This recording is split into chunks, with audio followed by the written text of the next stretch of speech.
Hello students, with us today आज हमारे साथ एक स्पेशल गेस्ट है जो आप लोग को गाइड करने वाले हैं आपके पेपर नंबर 6 के बारे में, that is IBS। We have none other than AIR 12 CA Dinesh.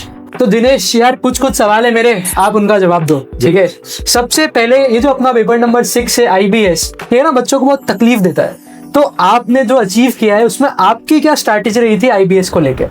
So strategy start from day 1, जब कोई भी अपना रिमेनिंग 5 सब्जेक्ट स्टार्ट होता है। सो जब सब्जेक्ट स्टार्ट होता है तो कोई भी थियोरी चीज का जो क्रक्स है आप मॉड्यूल में तुरंत ही नोट डाउन करते हो, वहां से स्टार्ट होते हैं, because it will ultimately help you at your paper 6 open book में। बिकॉज ओपन बुक में क्वेश्चंस के लेवल बहुत अच्छे होते हैं, so you need to have clarity कि यार वो जो चीज लिखी थी उसका क्या मतलब है। आप मॉड्यूल में अगर तुरंत ही लिख दोगे लाइव क्लास में, वो बहुत हेल्प करेगा IBS में। मतलब कि IBS की तैयारी अलग से नहीं होती, सारे पेपर को जब हम इंडिविजुअली प्रिपेयर करते हैं तभी तैयारी शुरू हो जाती है उसकी। करेक्ट। एंड जब अपन पेपर प्रिपेयर कर रहे हैं तो एक माइंडसेट ये रखना चाहिए कि मेरे को माइंड में इंडेक्स छप जाए। मतलब देयर इज नो नीड कि अपन किसी का इंडेक्स कैरी करें, इंडेक्स फिर देखें, फिर वो बुक में निकाल के चीज देखें। व्हाई नॉट, इंडेक्स मेरे बुक में छप गया। आई बिलीव CA फाइनल में कोई भी सब्जेक्ट अपन 3 से 4 बार रिवाइज करेंगे, लेट्स से 6-7 बार रिवाइज किया, तो कोई भी सब्जेक्ट का कोई भी टॉपिक कहाँ पे है माइंड में अपने आप बन जाता है। सो कोई इंडेक्स की जरूरत नहीं है, it will eliminate your unnecessary work on your table.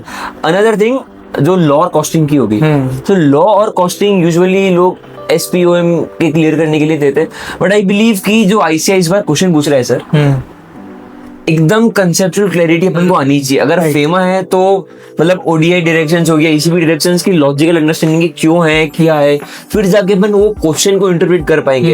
And I believe ये जो एक्स्ट्रा लिटिल एफर्ट है ना, वो एक्स्ट्रा लिटिल मार्क्स को लेने में हेल्प करेगा। बट रेस्ट एवरीथिंग का कवरेज मॉड्यूल में होना चाहिए, सो दैट अपने को माइंड मैप बने। एंड लॉ और कॉस्टिंग को अपन को हल्के में नहीं लेना है, it is very scoring, very important. एक बार बस क्विकली समराइज करें कि अभी तक दिनेश ने क्या बोला। सबसे पहले मॉड्यूल का कवरेज इज मस्ट। जब आप कोई क्लास को अटेंड कर रहे हो, अगर आपको कोई कॉन्सेप्ट समझ आता है, उसी को वहीं पे मॉड्यूल कवर कर लो।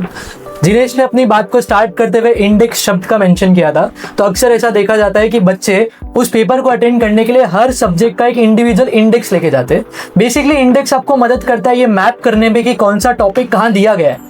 देखो, जो इन्होंने बात बोली वो एकदम परफेक्ट है। जब आप ईच सब्जेक्ट को इंडिविजुअली पढ़ ही रहे हो, देन आपको इंडेक्स पे डिपेंडेंस कम होनी चाहिए। और अगर आपको इंडेक्स बनाते हो तो प्रेफरेबली आप खुद बनाओ। इससे क्या होगा, the grip of that subject, of that index, वो बहुत ही बढ़िया होगा आप लोग के पास। Right Dinesh? Yes sir. Dinesh यार, एक और चीज है, जैसे ना आजकल बच्चे लोग जो ये एग्जाम देने जाते हैं उससे पहले उन्होंने देखा होता है कि हमारे सीनियर्स तो बैग भर भर के बुक्स लेके गए थे, पूरी सूटकेस गई है।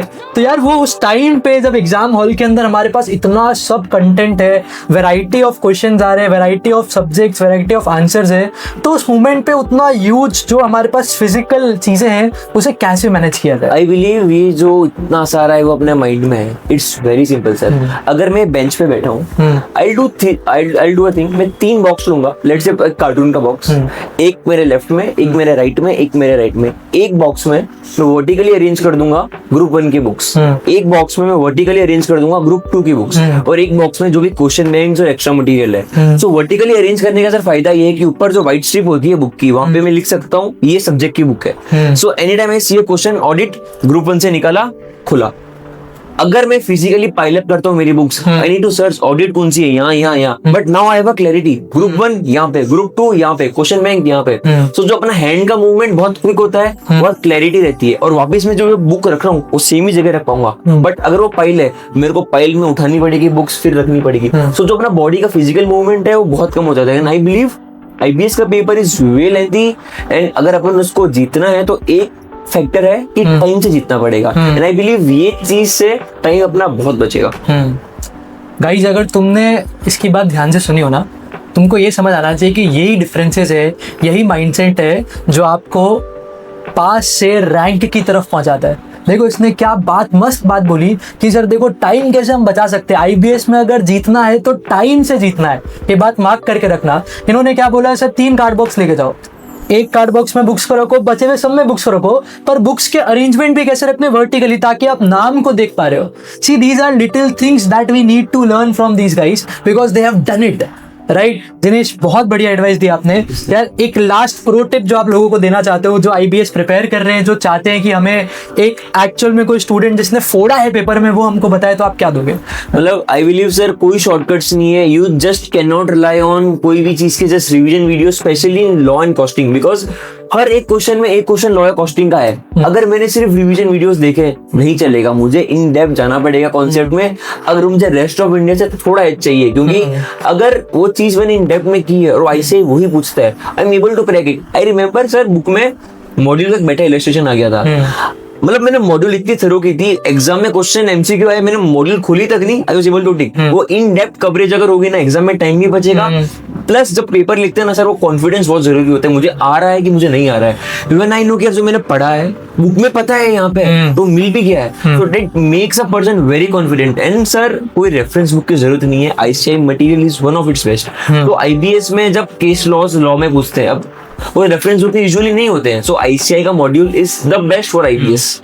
आई रिमेम्बर सर ऑडिट के एग्जाम में ऑडिट का इलस्ट्रेशन आ गया था, वो मॉड्यूल में था। सो आई बिलीव हर सब्जेक्ट की मॉड्यूल एक बार अपन ने देख ली होनी चाहिए कि जब आईबीएस के पेपर में आए, so we are able to know कि भाई ये चीज यहाँ पे मिलेगी ऐसा। So guys, the guy himself has said it कि there is no shortcut to success. Also audit, law, costing, SCMP जो भी है सबको equal weightage देना IBS के लिए, right? And all right, Dinesh, thank you so much for sparing time for this. Thank you, sir. Thank you so much. Yes.